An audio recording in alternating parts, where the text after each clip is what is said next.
It says live. Woo! Yeah. All right, hello. I am Dr. Jessica Saunders with Dynamic Music Studios. I'm Christina Gensch, and this is our new Forte Cooperative teacher, Chris Eck. Chris Eck.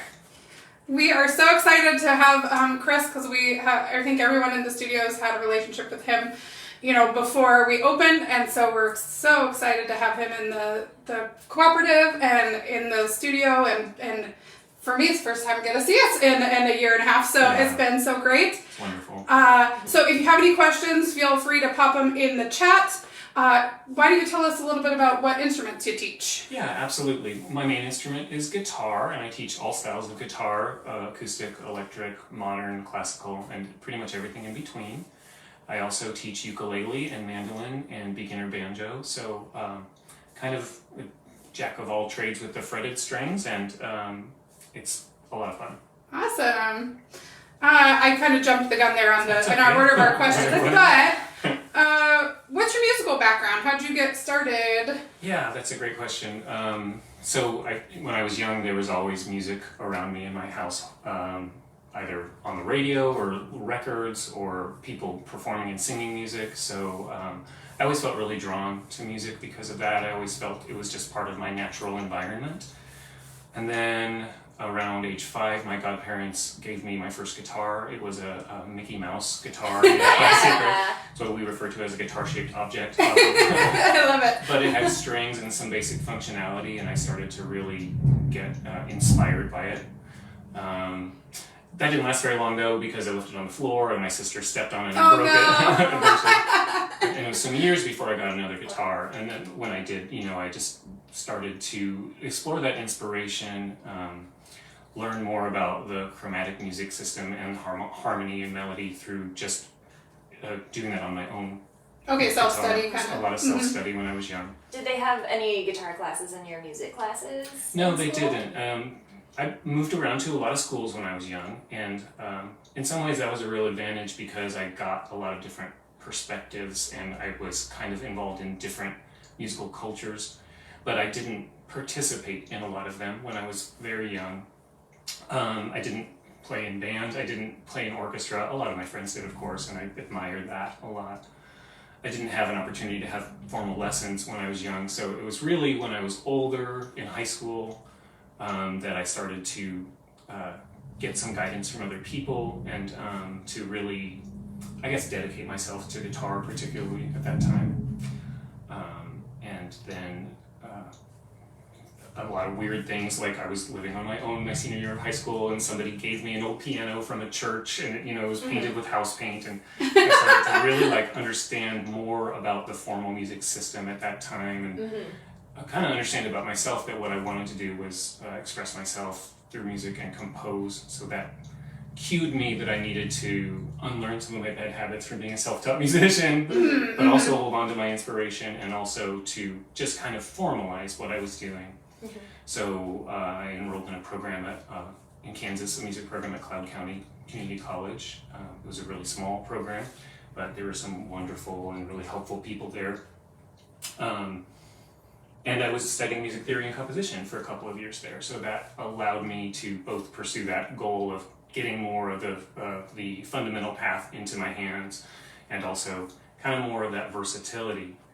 When you're a music student in a small program, you get delegated a lot of jobs. Yeah, not always exactly. necessarily. You were involved in everything. Yes, exactly. And for me, it was some of it was really not my wheelhouse, but that kind of like what I said about moving around a lot, it helped me to see a lot of perspectives. I ended up playing saxophone in the jazz band, baritone saxophone, and I had never played a saxophone before. And I'm sitting here beside all of these great young adult musicians who had all this formal training, and just finding ways to hold my own and learn together. And, Yeah. Well, and that gives a lot of really great perspective for you as an instructor, because you grew up not having that formal instruction, and so technique was what you could make of it, and then realizing the importance of having that structure and that technique to do the things you wanted to do more efficiently. Exactly. That's very well put, and that's exactly how I feel about it. Yeah. I definitely had a lot of inspiration, and I spent a lot of time with my instrument before I was able to get some of that But then I learned the balance of inspiration and discipline and how important that is, to be successful in music and life. And so, yeah. Yeah. And just everyone has their own path to Exactly.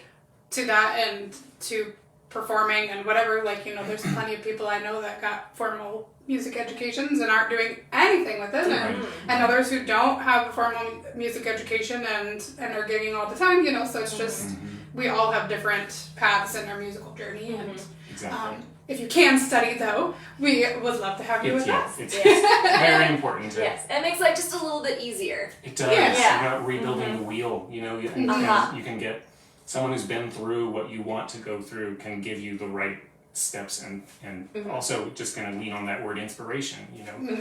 Sometimes I think people have a little bit of anxiety about following a formal system, and they want to, as a result, do things their own way, which can be great, but it also can be just more work for you. So, Yeah, exactly.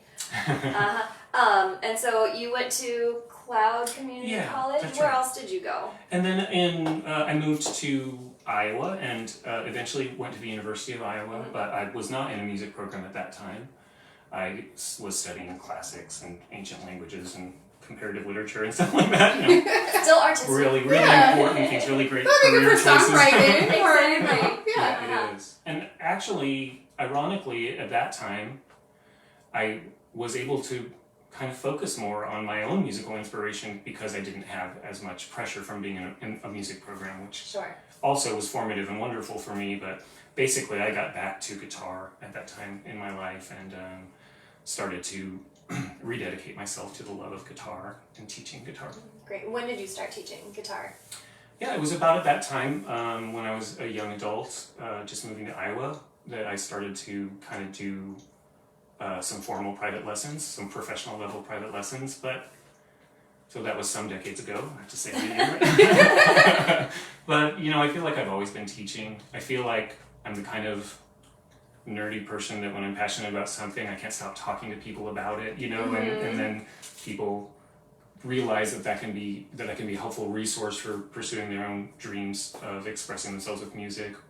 So, even in high school, I was sort of doing some teaching. It was more like my peers observing my skill and wanting guidance, and I always felt really honored that I could do that. And of course, in college, again, being in a small music program, you get that responsibility of giving lessons. And so, again, that reinforced my ideas of how important fundamental instruction can be for success. And then when I was in Iowa, I just had lots of opportunities, people coming to me. I worked in classrooms in other formats, but music was always a part of that. When you work with kids, music is just fluid and fluent in their lives, and so that helped me to understand my teaching philosophy and goals, and things like that, opportunities. Awesome. Very good. Very good. I guess you kind of said you knew early on you wanted to be a musician, and it's always been kind of a big part of your life. Yeah. What would you say is your teaching philosophy then? Yeah. Part of my teaching philosophy is really just the concept of listening, both in terms of I'm listening to your technique so I can zero in on giving you the exact guidance that you need, or we're listening so we can do ear training, of course, all the time. But more importantly, the relationship between the teacher and the student and listening to each other and having that kind of openness that creates a growth mindset in learning. So that boils down to me asking students a lot of questions, getting to know them really well, not just presenting them with repertoire and things like that, though of course we do that as well. But hearing what inspires them and going down that path so they have a lifelong connection to what they want. So their lessons are very much geared towards their inspiration.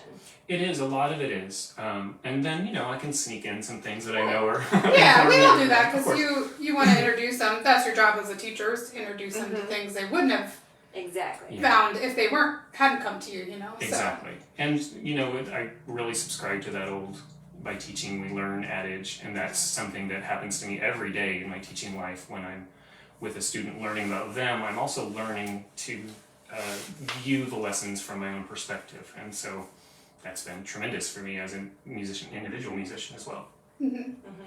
So, how do you structure your lessons, and what do you tend to teach and focus on? Yeah, well, there is typically a method involved, the Hal Leonard method, or another appropriate method for what the student's path is. So we do fundamental learning all the time. It's so important that we are speaking the same language of that so that we can keep moving forward. I love to always have a little bit of ear training and possibly some improvisation if students have that interest. You know, I'm a big theory nerd, so I can talk a little too much about theory sometimes, but the best theory, especially when we're talking about guitar or other fretted strings technique, is the theory that connects with what you're playing. And so when we're working on a project or we're working on out of a book or you know, a song, when we see that opportunity to say, hey, this is that triad that we were just talking about, then we put it on the board, and then it's constructively learned in that way. You learn how it works in real life. Yeah, exactly right. So, of course, a lot of the structure of individual lessons depends on an individual's path, and if I have a student who is interested in the blues, then we'll probably be doing some project-based blues work, you know, and we'll take that to a deeper level where we will learn about the history of the song and kind of help the student to learn how they want to express themselves through the song, not just to mimic the famous recordings, you know, but kind of work on that artistic expression, which I think is very important for your musical health. Yeah. Yeah, I always like to ask them, like when we're working on songs, I like to ask them like, you know, in the soundtrack of your life, or what do you envision, like this piece, where would it play? Like if, you know, you were in a movie, like where would it play? And that kind of made me think of that. Totally stealing that, Jessica. That was great. It's very like method acting kind of thing, but you know, then it gets them thinking about that and how would it relate to their thing. Because their story is not the same as that person that first performed it or the composer, so you got to figure out how to connect with it. So fabulous. So you already said your students tend to work on, you do some theory and literature and repertoire. What is your favorite skill to teach? Or one of them. No, that's a great question. And top three. Rather than just talk about scales, because I love scales, I'm obsessed about it. I'll say probably my favorite skill to teach seems like a non-musical skill, but it actually correlates really well with what you need to be happy and successful in your musical life. And that is just the idea that we're on a path, you know, that the process is what's important, that not being in a place where you are laying benchmark expectations on yourself and then deciding if you're worthy of music or not based on where you are to achieve that. And so for me as a guitarist in my personal life and with many of my students, I think about what the effect is of understanding our errors, our mistakes, our challenges, is that's what's showing us our path to success and to enjoying the process. And it also can be something that helps us to accept where we are in that journey rather than, you know, just be like, oh, I can't do this. I'm not at a professional level, you know. Well, we can take it little by little, and we can take it in an individualized way. And that's the thing that I hope to teach the most in lessons with people, especially with adult learners, because they tend to be really hard on themselves and really not give themselves enough space and time, or they just don't have a lot of time because they're busy adults and careers and family and whatnot. So I like to remind people that what they're doing is what they're supposed to be doing, that yes, there is progress. It's harder to see and to measure when you're in the moment, especially if you're working on something challenging or that builds frustration, you know, and that's really what the life of a musician is like. Yeah, that's true. Well, and I think as an adult, it's very hard because, you know, we're adults. We've gone to school. We've done training. We have jobs. We're used to being good at things that we do. Yeah, we expect it of ourselves, right? Exactly. And so when we start something new and we're not immediately good at it, or we're not as good as our teacher, like that's what I get a lot is, you know, well, why doesn't my hand look like yours? Why don't I sound like you? Well, I've been doing this Right. Quite a much long time. longer than you. And all day you're teaching, Right. and all day you're doing that. Exactly. Let's Little look by at little, yeah. perspective here. And I really Perspective. like what you were saying about like appreciating the journey. Yeah. Mhm. Yeah. It's important. It's important for, not just I'm going to learn this song and now I'm a guitarist, but you're actually a guitarist and a musician right now. Just keep doing that. Keep pursuing your dreams.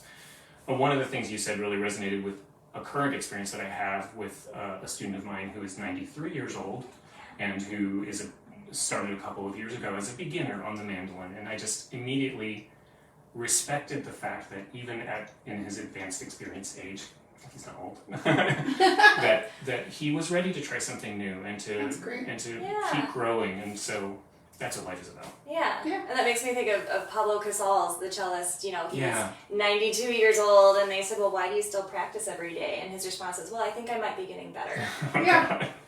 Like one of the iconic cellists in the world. Like, well, I Right. can still learn. I can still get better. It's great. It's very inspiring. It's a lifelong path. I love that. So I know this is one thing we have yet to we're kind of working out with you, but what kind of offerings other than your one-on-one lessons do you have, or are you hoping to offer here soon that people might want to inquire about? Well, I would love to collaborate with the community here on the monthly classes that you're doing, and do some cross-discipline things. I would love to be offering group ukulele and guitar again. That's such an enjoyable experience as a teacher to kind of just move through the different levels of need and help people in different ways all at the same time, and then that opportunity to let people collaborate and experience music as a group. So those are both things I'm really interested in pursuing. Yeah. Awesome. Yeah. What are your studio culture and accomplishments that you've come across over the years? Yeah, okay. Culture of my studio, I would say, is definitely a lot of diversity.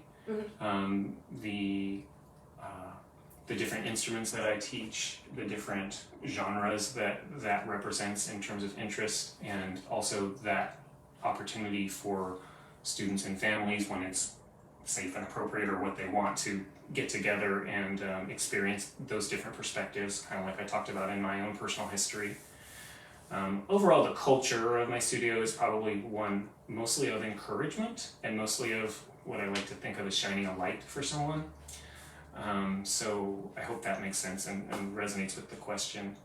Accomplishments, I don't really measure them in terms of ribbons and trophies, so there might be some of those, but when I have a student who really digs into what they are doing musically and maybe even goes into a music program or starts a band or does what they've always wanted to do, to me that's the biggest accomplishment.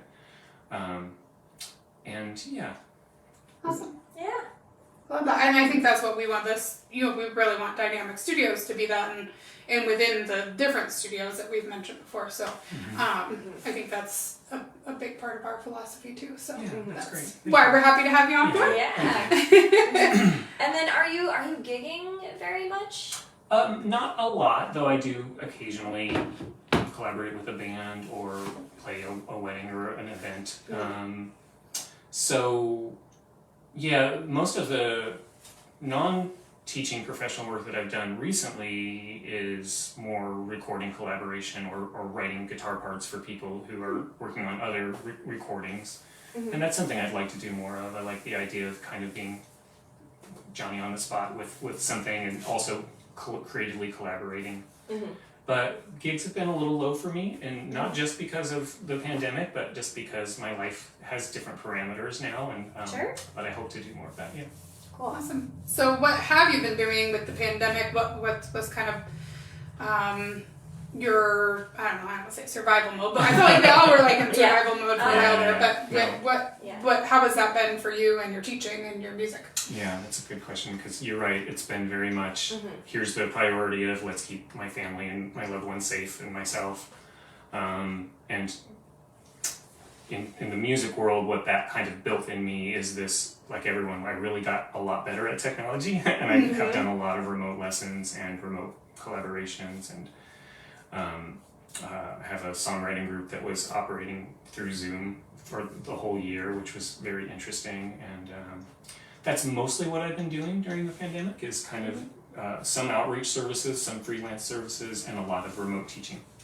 Awesome. What did you do non-musical during the pandemic? Yeah. Did you do something non-musical during the Yeah, pandemic? definitely. I did a lot of jigsaw puzzles. Ooh, Yeah. okay. And recently, I started to get back into some of my old interests in martial arts and things like that, and just sort of self-care and health things that are really important for everyone, especially a person my age, maybe. Yeah, and I have a 14-year-old son, so spending a lot of time with him and helping him with his many and beautiful needs. Teenager? Yeah. Yeah. I know that was one thing I was grateful for, because I have a small child, so I was able to be with her more because of all of this. But I think we all had moments of where that was really wonderful, and it wasn't so wonderful at different times with our loved ones. So there's definitely a silver lining, but it was challenging. It was a challenging time. Yeah. And it's nice to be kind of getting out of that a bit, and we're doing things as safely as we can here. So yeah, and you're keeping up your hobbies now that restrictions are being lifted. Oh, absolutely. Yeah. Actually, have a little more time to focus on my own desires and wants in terms of hobbies, but also. I had more time to focus on some of my music projects as well. I've always wanted to study more Baroque and medieval and Renaissance guitar, and so I had a little more time on my hands and was surrounded by guitars, and so I did a lot of that, and really there was a growth period for me because of it. Yeah, it's great. Aren't you super into old gaming systems? Yeah, I definitely. Is that something I remember? Was that something you dived into more over the pandemic? I did buy a couple of vintage computers that were in that category, but then they started to break. I am into playing old games and programming old computers and more like the design of old computers, but. I don't have technical skills. I can't solder very well. Really, I just have a bunch of broken old junk around. It's for sale, by the way. I'll post it. Link will be in the comments. Seeing if we have any other comments. Yeah. Do you have any questions for us as you come into the studio and start doing things? I don't think I have questions, but I definitely, want to express to both of you and to Sarah and Christina that, it's an honor to be asked to work here. And like you said, we've all had a professional relationship before, and I have a lot of trust and respect for all of you. So that's just a wonderful opportunity for me. And looking forward to it. Yeah. It's gonna be fun. Yeah. Well, if you have any other questions, you can pop them in the comments below. I'll put Chris's link to his page on our studio site, and that takes you also to his website, his studio website. And you're welcome to contact us or get a hold of Chris if you're interested in lessons. And remind us what days right now you're planning on teaching here in the studio. Currently, I have space here on Mondays and Tuesdays, and we'll see. Where that opportunities goes. go. Yeah. Sounds great. Awesome. Thank you so much, everyone. Thank you.